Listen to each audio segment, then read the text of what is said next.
The billionaire stood frozen in the doorway, his polished shoes quiet against the marble floor, but his heart thundered inside his chest. Before him, inside the grand ballroom where silence had once mirrored his grief, an unexpected sight unfolded. A young black janitor, sleeves rolled up and face glowing with unfiltered joy, was holding both hands of his paralyzed daughter, spinning and swaying with her to music only they could hear. The little girl, confined to a wheelchair since the accident that had changed everything, wore the brightest smile he had seen on her face in 2 long, painful years. She laughed, not out of politeness, not out of someone's urging, but from a place deep in her soul that hadn't breathed in sunlight for far too long. For the first time since the crash, she looked alive. And in that moment, the billionaire realized something he never expected. He, with all his wealth, power, and control, had failed her in the one thing that mattered most. If you believe in the power of kindness, second chances, and the miracles that can happen when strangers care, then please take a moment to like this video, comment your thoughts, share it with someone who needs to see this, and subscribe to Kindness Corner. Your support helps spread hope in a world that desperately needs it. Henry Caldwell was the kind of man newspapers loved and employees feared. A billionaire real estate tycoon known for building half the city skyline, he also built walls around his heart after the tragic death of his wife.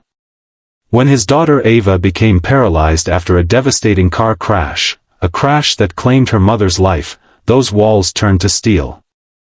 Henry withdrew from everything that reminded him of life before the accident, including the very girl who needed him most. He hired the best doctors, the top therapists, and built a luxurious in-home facility for her rehabilitation, but he never stayed long in her room. Looking at her reminded him of everything he had lost. And while Ava tried to hide her pain behind forced smiles and soft nods, inside, she was fading. Ava had once been full of life, an aspiring ballerina, the kind of girl who danced in supermarket aisles and made strangers smile without trying. The accident took more than her ability to walk, it stole the light from her spirit. Though surrounded by gold-plated elevators and servants trained in etiquette, she felt invisible. She didn't need opulence. She needed laughter.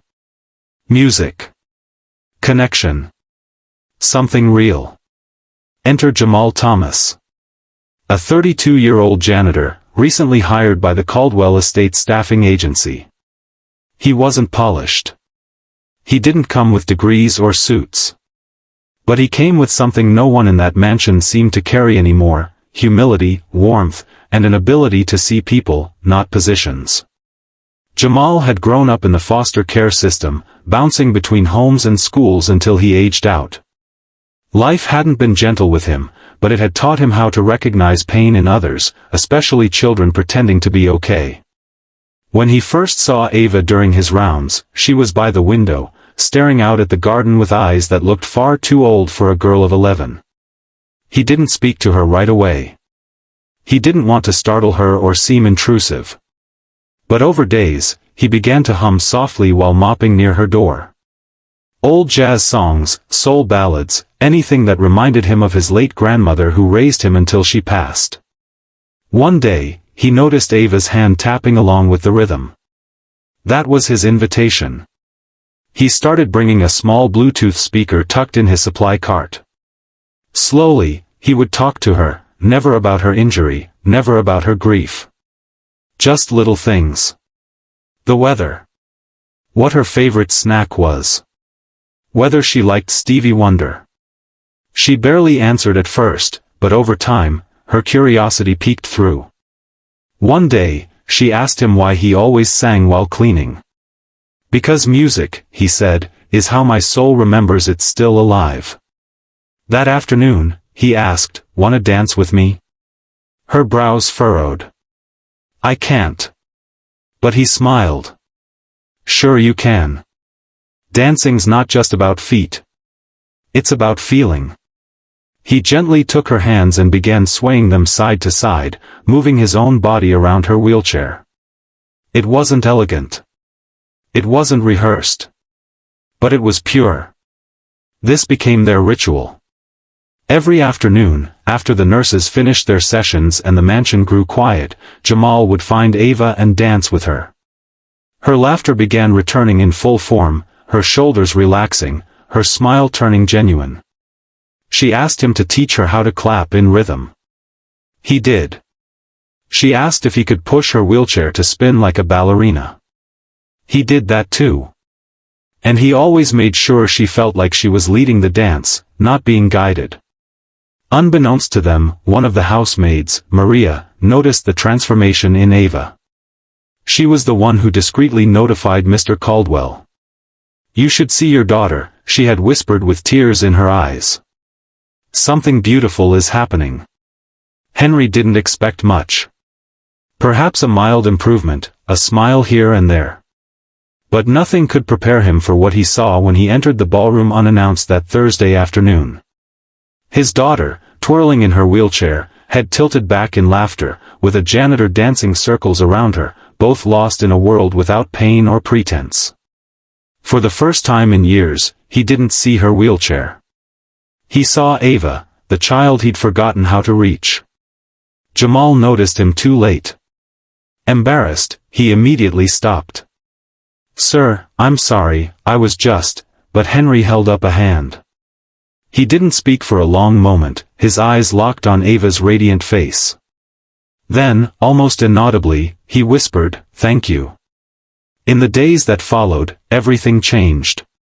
Henry asked to join them.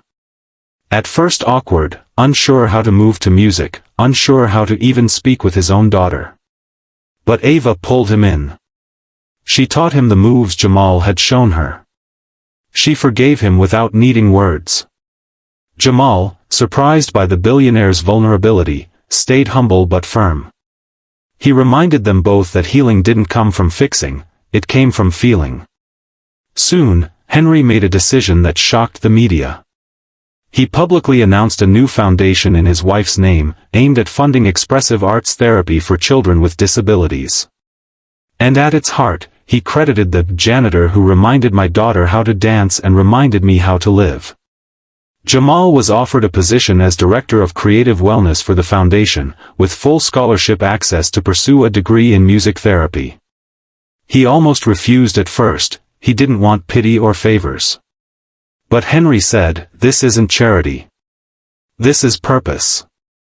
Ava continued her recovery with renewed strength, eventually regaining some movement in her upper body thanks to her therapy and emotional growth. She gave speeches with her father at events, telling audiences, "Jamal didn't just teach me to dance, he taught me I wasn't broken. I was just waiting for the right rhythm."